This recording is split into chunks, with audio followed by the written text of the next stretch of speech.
The new map for version 48.0 is right here. It's Spa Pits, and it doesn't look very hard because it's, well, a beginner map. And you can open it up and try it on Chimps mode and notice that the track is very long. In fact, it's, I think, the fourth or third longest track. It's just extremely long.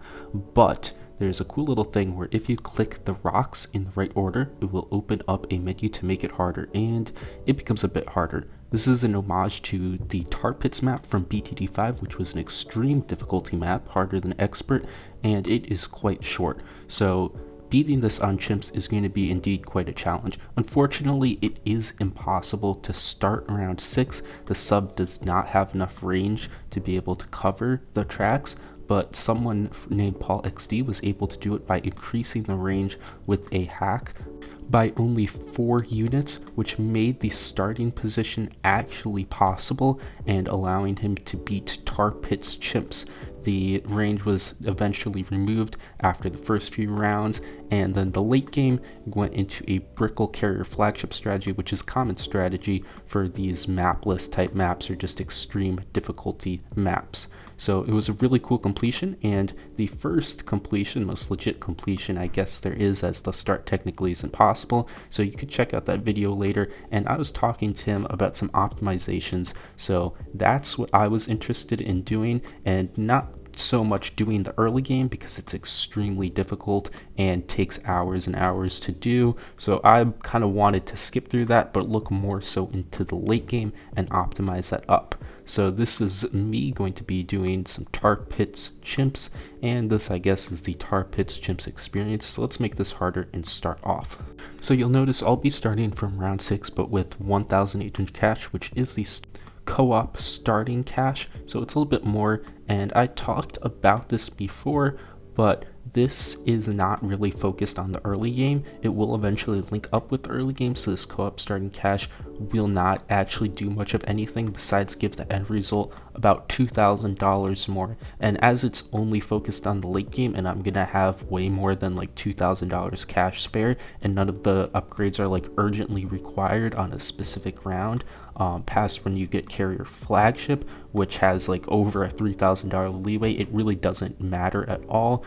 So this really isn't a showcase of doing Tar Pits Chimps. If I wanted to do that, I could do that really easily, just straight up beating it by going insane on the early game and then spending all my money to have a very nice and easy late game. The late game's actually like way easier than the early game. If you actually spend all of your money, it's not really that hard, but I was trying to kind of focus more on doing the late game. So I basically am just running around in the early game, and this also came in very useful for another reason, which I guess I'll touch on now. So on Mac you cannot get saves or get mods, which basically means that if I mess up the stall, which is going to really just be what the entire thing is about in the late game, just stalling. If I mess up the stall or like screw up one thing, you have to restart from the beginning, and that is very annoying. I had to do that multiple times, and at the end of it, which you'll see the result later, I just got totally burnt out and like really couldn't do anything more, which kind of sucks, I guess.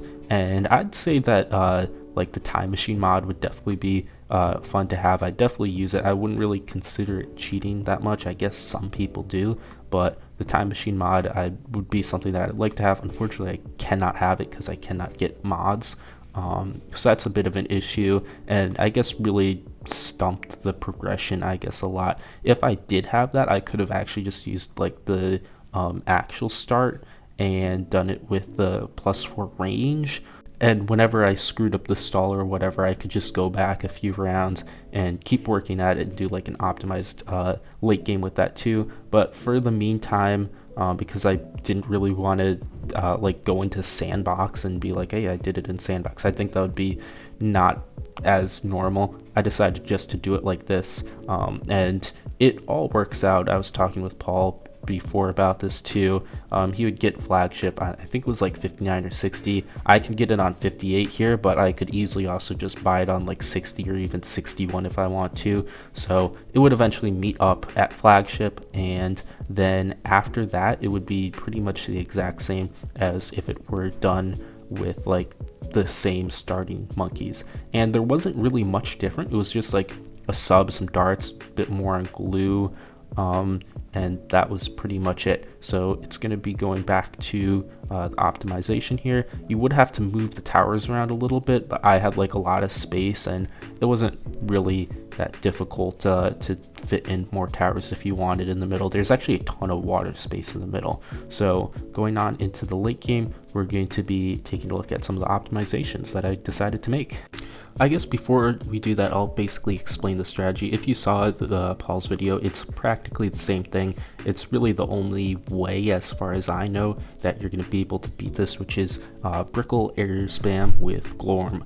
I saw another person trying to complete it with P-Brew, but they got stuck on 96 out of all places, which I honestly didn't think where P-Brew would get stuck, but I guess that's just where it got stuck. It was something with not being able to stall at all, but the whole point of this is we get carrier flagship up as early as possible, and we get 402 boats and 502 boats, so I can get an ice monkey, freeze a balloon with a Moab shove, which is the stall part. With the optimizations that I'm trying to make, this is very, very difficult, so you'll see that later. But you basically have that. You have glue storm, Brickle ability, use the abilities carefully, and it's pretty tricky to pull off, to be honest, especially if you're running like way less towers and way less support, but that's basically how it goes. So you have glue storm, I get that Moab glue, which is one change I make. I cut a bunch of things. I cut 2 sabos, an aircraft carrier, the juggernaut. You can do that just by centralizing the reactor placement, and some other stuff, really kind of basic though, but I do add a glue storm though. One big important thing I do is I cut the Snorm at the top, and also one thing to note is that Snorm is bugged, so the 042 will not freeze Moabs, which is very annoying. It would have been nice if I could use that, but unfortunately can't really. So in future runs it would actually be a lot easier, because you could use an 042 Snorm, which will allow you to get stalls and also freeze Moabs. A 240, which is the only thing that will freeze Moabs. Again, it's a bug. It should be 040 and 042 also, but that actually can't stall a ceramic because it can't perma-lock one. Another thing to note is that you can't stall a ceramic if Glue Storm or Naval Tactics is active, so you have to get a lot of like very weird timings where you use the ability so early that you like beat everything but the last like Moab, as you can see there. And a lot of times pulling that off is very difficult because you can very easily use it too early or too late.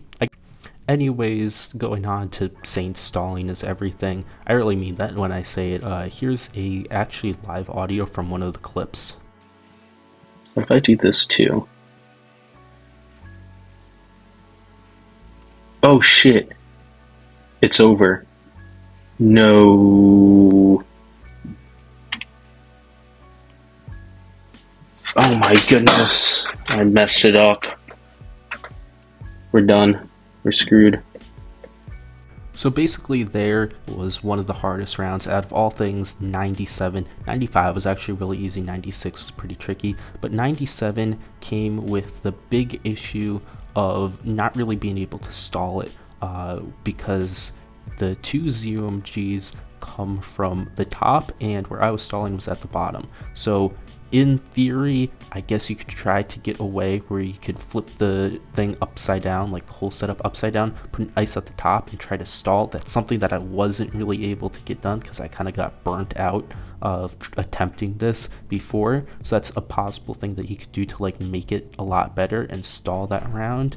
But that was kind of really where the big issue is. And I actually was eventually able to, with just one motor press added, I could beat round 97 and get all abilities up for next round, but you'll see a little bit later what that does to me. So anyways, for the optimizations, this was on a pace for 40,000 cash spare, which is actually kind of a lot. Like, that is a very large amount for a map with difficulty like this, with the minus about $2,000 for the actual start early game, or like 1,500. It's actually not really a whole lot that I was missing out on. It would just be slightly under 40,000, which is still like really, really insane. And moving on into these late game rounds, a lot of these were just like really easy and comparative to, I guess, 97, or what could have been 97. Trying to actually stall it around 97 alone might have been like a huge nightmare, but it was really just a lot of being extremely careful with the abilities. That's what it came down to. So you saw 95, 96 coming up. 96 was really hard, but really just 97 was the big issue. And to spoil it, what I really needed was not just the abilities to come back up for 98 from a stall in 97, but I needed a mind stack. And if you did not know, the mind stack is where you just stall everything out long enough where you get a whole bunch of mega mines in the middle, so the next round they all explode and you can just destroy half the mine with brickle.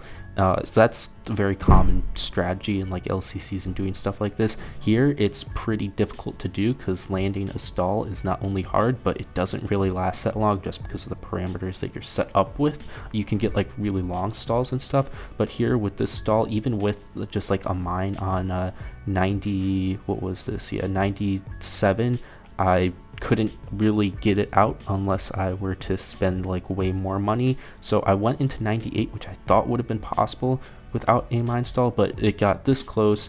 Just a handful of BFBs at the last bit, like the entire giant COMG clump and all the fortified stack BFBs I was able to take out, but I got really close with a giant amount of cash spare. So that was basically it. It unfortunately didn't work. It got really close. You can definitely use a strategy, and I think like just under 40k cash spare is definitely possible, but you are going to need to kind of flip the strategy upside down, stall 97 somehow to get a mine stack, and then you could beat 98. I got a shattering shells out of all things. I wanted to try to finish this off, but I got here, kind of beat everything. It was a lot easier if you bought shattering shells. Unfortunately, somehow that stall missed and I was too burnt out to do anything. So it got close, but my attempts to optimize like this late game and do an insane crazy cash spare late game fell a little bit short, and I spent too long on this that I didn't really want to do anything. If I wanted to just complete Tar Pits Chimps, I could have done that. That's extremely easy, there's no question about that, but doing something like this was something that I was after. Thanks for watching. If you want to help out the channel, you can check out these new videos, like and subscribe for more content, support the channel by becoming a member, and joining the Discord to chat with the community. Bye!